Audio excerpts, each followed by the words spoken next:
Good day everyone. So today we are going to discuss about the 6 theories on the child, adolescent, and development. But before anything else, just allow us to introduce ourselves. I am Blaine Charles Duhay Lungsod.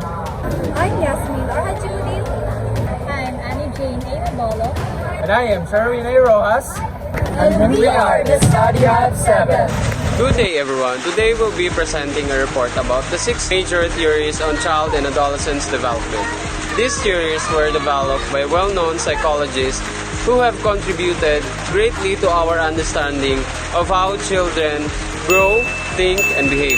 The 6 theories include Sigmund Freud, psychoanalytic theory, Jean Piaget's cognitive development theory, Lev Vygotsky, social-cultural theory, Erik Erikson, psychosocial development theory, Lawrence Kohlberg's stages of moral development, and Yuri Bronfenbrenner's ecological system theory. Each of these theories offers a unique perspective on how children develop, whether it's through inner drives, social interaction, moral reasoning, or environmental influences. By learning about these theories, we can better understand the different factors that shape child growth of early childhood to adolescence. Good day everyone.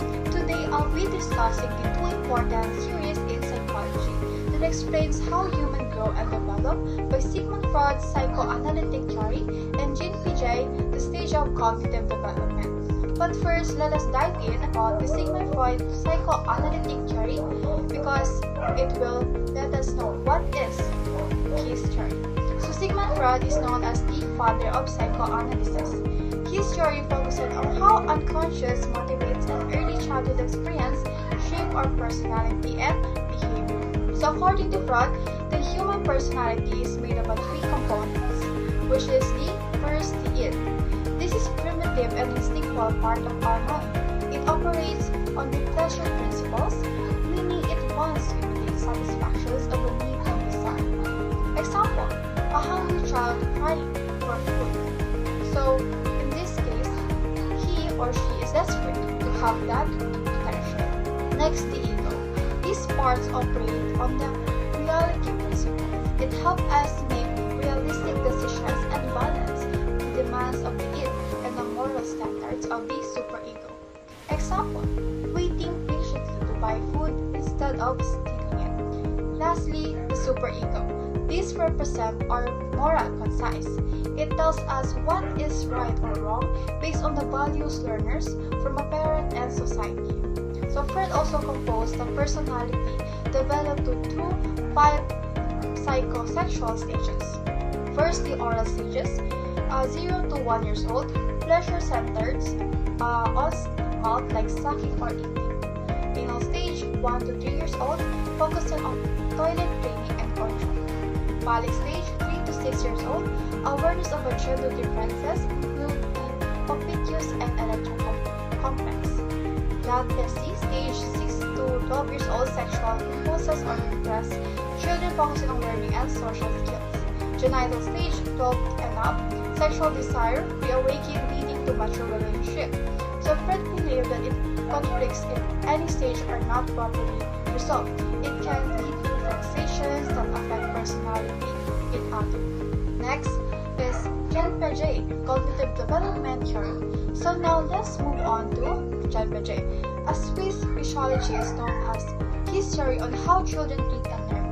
Piaget believed that children are active learners who build knowledge through experiences and interactions with their own environment. He proposed the 4 stages of cognitive development. First is the sensory motor. The stages is birth to 12 years old. Infants learn through senses and actions. They develop object permanence and understanding that things continue to exist even when not seen. Next is pre-operational stage. Is 2 to 7 years old. Its children begins to use symbols, languages, and imaginations. However, the thinking is ecogenic. They have difficulty seeing things from others people's perspective. Next is the concrete operational stage, is 7 to 11 years old. This is when the logical thinking starts to develop. Children understand the concept like conservation, reversibility, and cause and effect. So they can solve problems, but not only with concrete objects, not abstract ideas. Next, this is the formal operational stage. It's about 12 years old and above. These adolescents can think abstractly and hypothetically. They can plan for the futures, reason scientifically, and think about the moral and daily issues. So, Pedro Carey shows that the cognitive development happens step by step, and teachers or parents must be much teaching strategy on the child's development. So each of these theories offers a unique perspective on how children develop, whether it's through inner drives, social interactions, moral reasoning, environmental influence. So by learning about these theories, we can better understand the different factors that shape a child's growth from early childhood to adolescence. Hi everyone, this is Annie Chimabolo. Today we're going to explore two influential theories in the field of human development. So the first is Philip Vygotsky's social-cultural development theory, and second is Erikson's psychosocial development theory. Both of these theories have given us valuable insights into how people grow, learn, and interact with the world around them.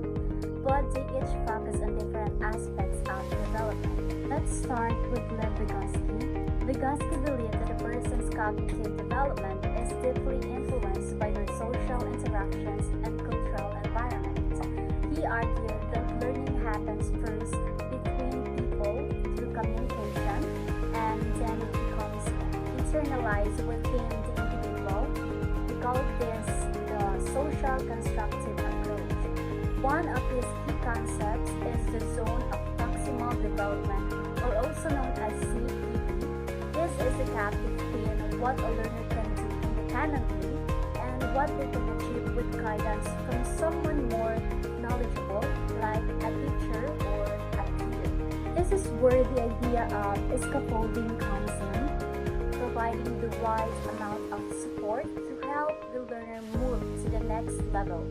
As the learner gains more skills, the support is gradually removed. Vygotsky also emphasized the importance of language in development. He saw language not just as a way to communicate, but as a crucial tool for thinking and problem solving. Now let us move on to Erikson's psychosocial theory. While Vygotsky focused on cognitive development, Erikson was more concerned with emotional and social development across the lifespan. Erikson proposed 8 stages of psychosocial development, each with a central conflict or crisis that individuals must resolve to move on in a healthy way. For example, in adolescence, the main conflict is identity vs role confusion. Teenagers try to figure out who they are and where they fit into society. If they succeed, they develop a strong sense of self. If not, they struggle with identity later on. Another example is the stage of trust vs mistrust, which happens in the infancy. When babies are consistently cared for, they learn to trust the world. If not, they may develop mistrust and insecurity. Each stage builds on the one before it, and the outcomes affect our relationships, self-esteem, and overall well-being throughout life. So how do these two theories connect or differ? Well, Vygotsky focused on how learning happens through culture and social interaction, especially in early childhood. Meanwhile, Erikson focused on the emotional and identity challenges we face throughout our entire lives. Vygotsky believed development is shaped by external influences, especially language and interaction. Erikson believed development is shaped by internal struggles like trust, autonomy, or identity.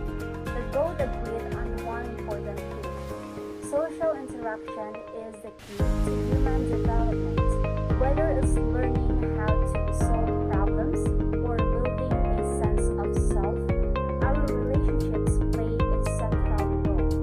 To wrap up, Vygotsky teaches us that our learning is socially constructed, while Erikson reminds us that our identity is shaped by the challenges we face, and it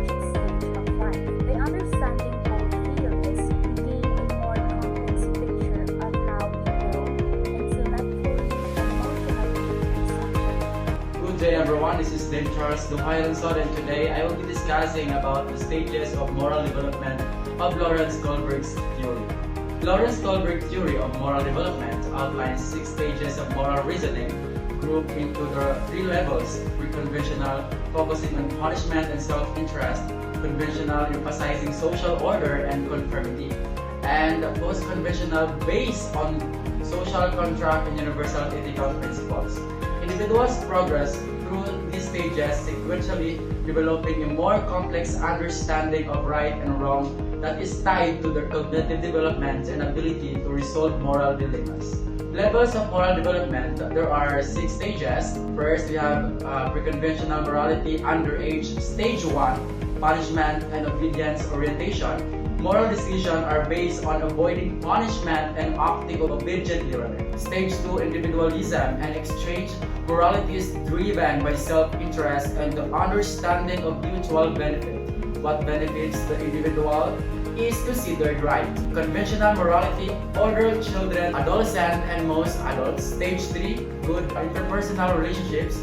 Focus is on living up to expectations of people close to them and being a good person. Stage 4, maintaining the social order. Decisions are based on upholding laws and rules to maintain social order and prevent chaos. Post-conventional morality, few adults. Stage 5, social contract and individual rights. Rules and laws are seen as social contracts that can be changed if they are adjusted. There is an understanding of individual rights and the greater good. Stage 6, universal ethical principles, moral reasoning based on abstract universal principles of ethics such as justice, equality, and the value of all human life. Theory Braun-Fenberner's ecological system theory. Braun-Fenberner's proposed that a child development is influenced by different layers of environment, from the immediate surrounding to larger social and cultural factors. 5 environmental systems. The microsystem. The child immediate environment. Example: family, peers, school, teachers, neighborhood. Direct interaction. Parents, child. The mesosystem. The connection between microsystems. Example: how a child, family interact with teacher or peers. Let's move on to ecosystem. Settings that directly affect the child, even if the child is not effectively involved. For example, a parent's workplace, community service, school policies. The macrosystem. The macrosystem is a broader culture, values, customs, and laws that shape development. For an example, traditions, culture, beliefs, political system. Let's move on to chronal system. The chronal system, the dimension of time, life, transition, and social historical events. For an example, parents, divorce, moving to a new city, technological changes, or major events like pandemic. In conclusion, these 6 theories help us see the child and adolescent's development is a complex process influenced by many factors: psychological, cognitive, social, moral, and environmental.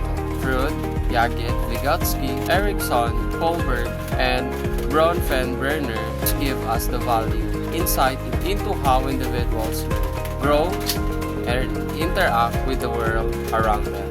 Understanding these theories is important not only for teachers and parents but also for anyone who works with or care about children. It reminds us that every child develops in their own unique way, and with the right support and environment, they can reach their full potential.